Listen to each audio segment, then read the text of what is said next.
Welcome to the So That's Why podcast, where we unpack the science behind everyday questions. I'm Jen. I'm Chris. And I'm Jamie. Today we're answering a question that sounds straightforward, but is actually more interesting than you'd expect. Why do we need omega-3? Because let's be honest, we hear about it constantly. It's on food labels, in health headlines, in practically every top 10 supplement list. But when you actually ask people what omega-3 does, you tend to get a vague wave of the hand and something about it being good for you. That's generous. I think most people's understanding begins and ends with, I should probably be having more of it. It's one of those things we all nod along to without really knowing why. And here's what makes omega-3 genuinely remarkable, because your body cannot make it. And yet, it's a structural building block of your brain, your eyes, and the membrane of every single cell in your body. Did you know that roughly 40% of the brain's grey matter is made up of one of the specific omega-3 fatty acids? 40% of your brain. I mean, it's not minor. It's not a minor supporting role. It's like the headline act. I know. And yet, despite it being that critical to health, the average intake across the US and UK is a fraction of what the research suggests it should be. So we're talking about a massive gap between what most people consume and what the science points to. The thing is, because omega-3 isn't classified as a vitamin, which it really should be, deficiency doesn't get the same level of focus. So nearly half of our brain is built from something that most of us aren't getting enough of. That feels like an important thing to know about. It definitely does. So let's start with the basics. When we say omega-3, we're actually talking about a family of fatty acids, and the name refers to where a specific chemical bond sits on the molecule. That's quite scientific, isn't it? But the important thing in there is that there are three main types, and they're not all equal. That's right. I mean, omega-3, it sounds a bit sexier than it really is. It's just a kind of chemistry position, isn't it? But there you go. But yeah, you're right. There are three forms. So there's ALA, EPA and DHA. They're the main forms. Let's say the names, Chris. Let's say the names. That's normally Matt normally does that to me, but yeah. Jamie. Come on, Chris. So you're absolutely right. There are three forms, or three main forms of omega-3. We have ALA, EPA and DHA, and they've got very different roles and they're very different for the body.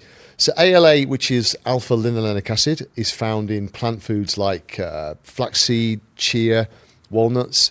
We have EPA and DHA, EPA being eicosapentaenoic acid, DHA being docosahexaenoic acid.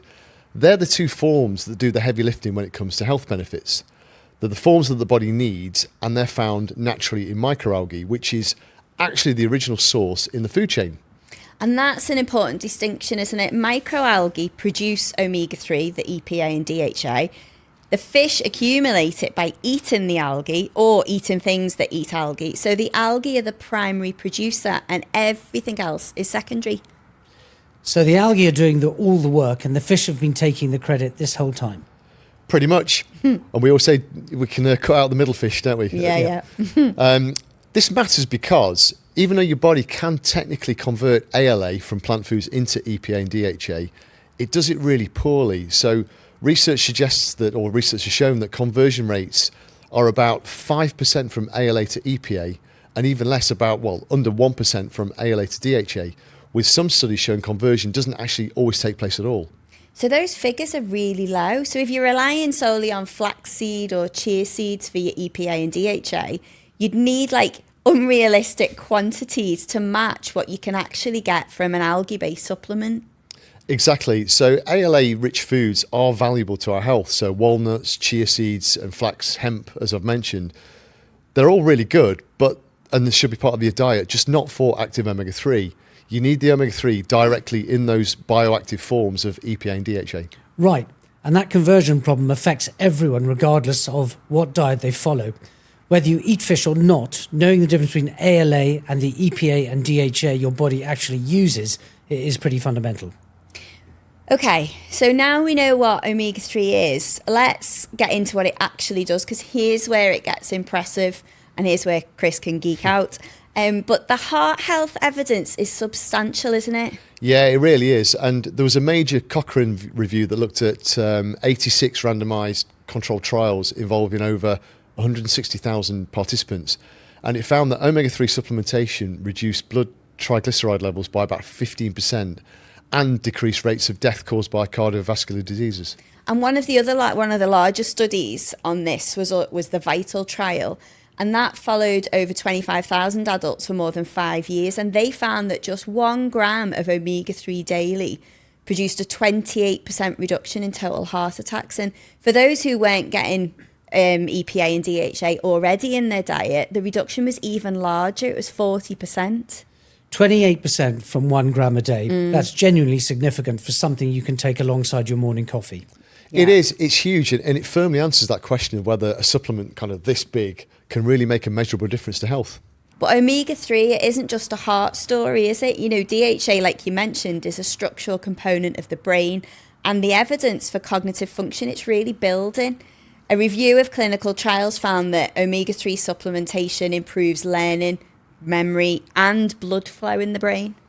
Yeah, and there's a really fascinating piece of research recently published showing that omega-3 supplementation significantly increases brain-derived neurotrophic factor, or BDNF, which is a protein crucial for brain structure and cognitive performance. And omega-3 isn't just maintaining the brain as it is, it's actively supporting the brain's ability to adapt and learn. Totally, that's a really good way of putting it, actually. And for older adults, higher DHA levels have been linked to better cognitive test scores, with benefits appearing greater when supplementation starts before any noticeable cognitive decline. There's good mental health research too. A study in 2024, they found that higher DHA levels and what's called the omega-3 index were linked to brain connectivity profiles associated with lower levels of depression and anxiety. It did, and a separate intervention trial found a significant decrease in anxiety symptoms with daily EPA and DHA supplementation over 12 weeks. What's interesting is that the EPA appears more effective for mood, while DHA is more important for cognition and brain structure. They're working as a team, right? EPA handles the emotional side, DHA handles the structural side. It's a useful distinction for people trying to understand which type matters for them. Yeah, you're right. And the same anti-inflammatory and structural effects show up in other parts of the body too, like joint health. So a review that combined results from 9 randomised controlled trials, they found that omega-3 supplements help reduce pain and improve function in osteoarthritis patients. And that's brilliant, isn't it? And, you know, interestingly, several trials have found that people with rheumatoid arthritis, should I say, taking omega-3 needed less anti-inflammatory medication. Plus, those individuals tended to respond better to standard treatments and reach remission faster.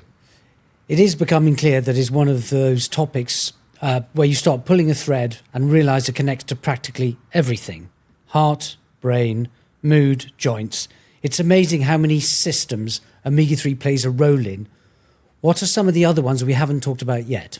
Yeah, so there are quite a few, actually. And one big one is eye health. So DHA is a structural component of the retina, and dietary omega-3 intake is linked to a lower risk of age-related macular degeneration.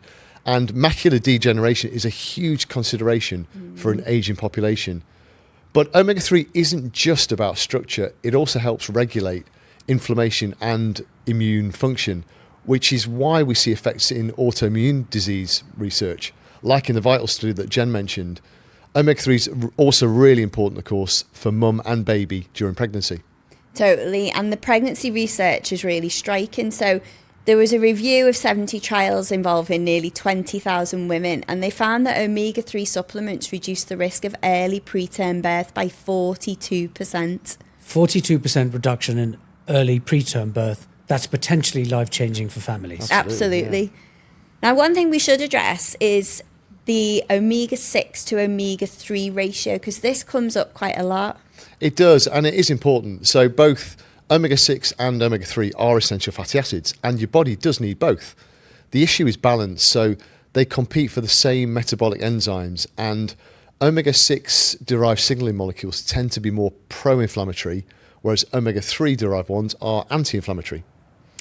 So there was a study in the UK of over 85,000 participants, and they found that as the omega-6 to omega-3 ratio increased, so did the risk of death, with the sharpest increase once the ratio exceeded 8-1. And it's interesting to note that most Western diets are estimated at a 15-1 or a 20-1 ratio.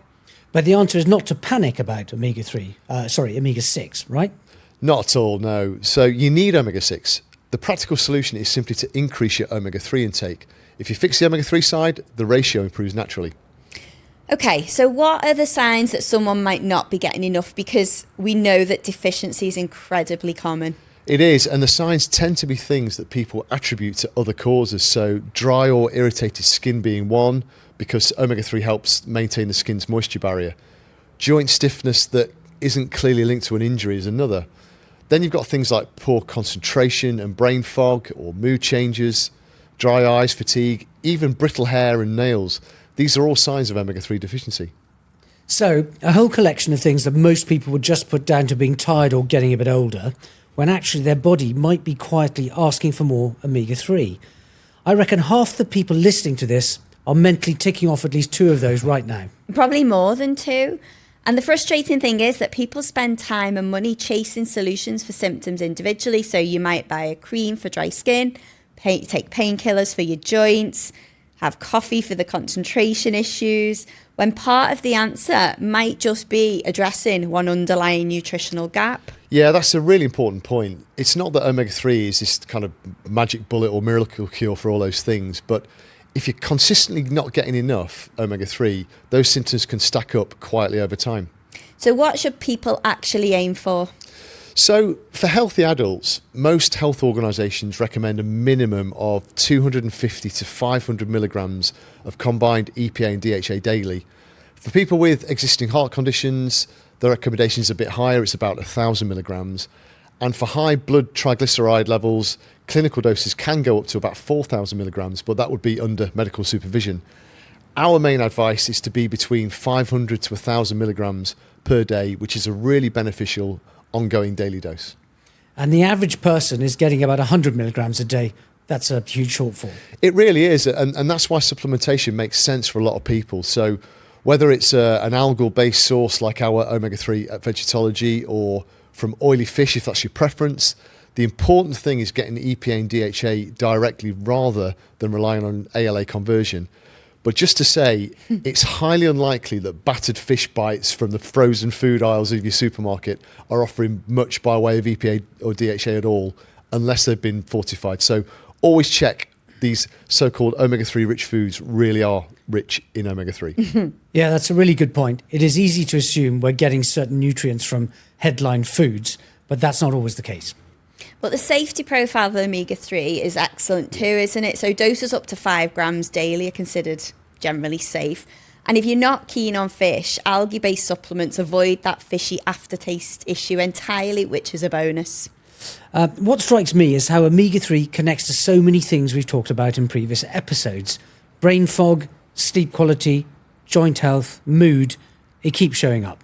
That's because the mechanism is fundamentally about inflammation and cell function. So every cell membrane in your body contains fatty acids, and the balance of omega-3 in those membranes influences how your cells communicate, how your immune system responds, and how efficiently your brain operates. It really is foundational. So if you get your omega-3 intake right, you're supporting multiple systems simultaneously. So cardiovascular, neurological, immune, and musculoskeletal.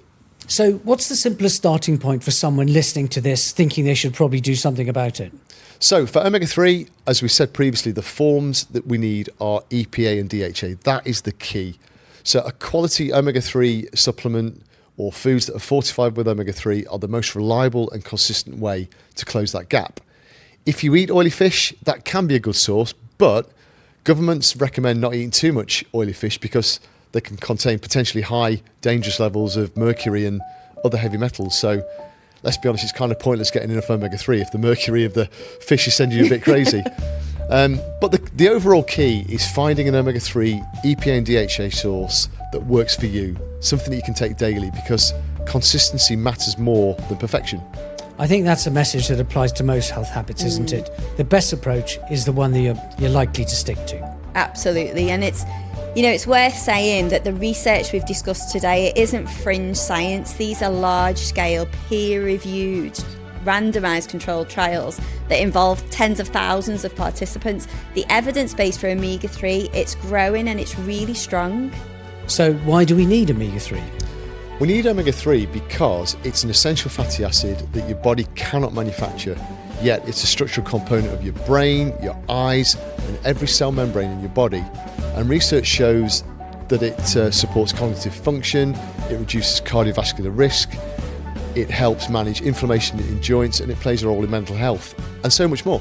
And because most of us aren't getting anywhere near enough, the subtle signs of low omega-3, the dry skin, the brain fog, the achy joints, are easily mistaken for life just being life. So that's why we need omega-3.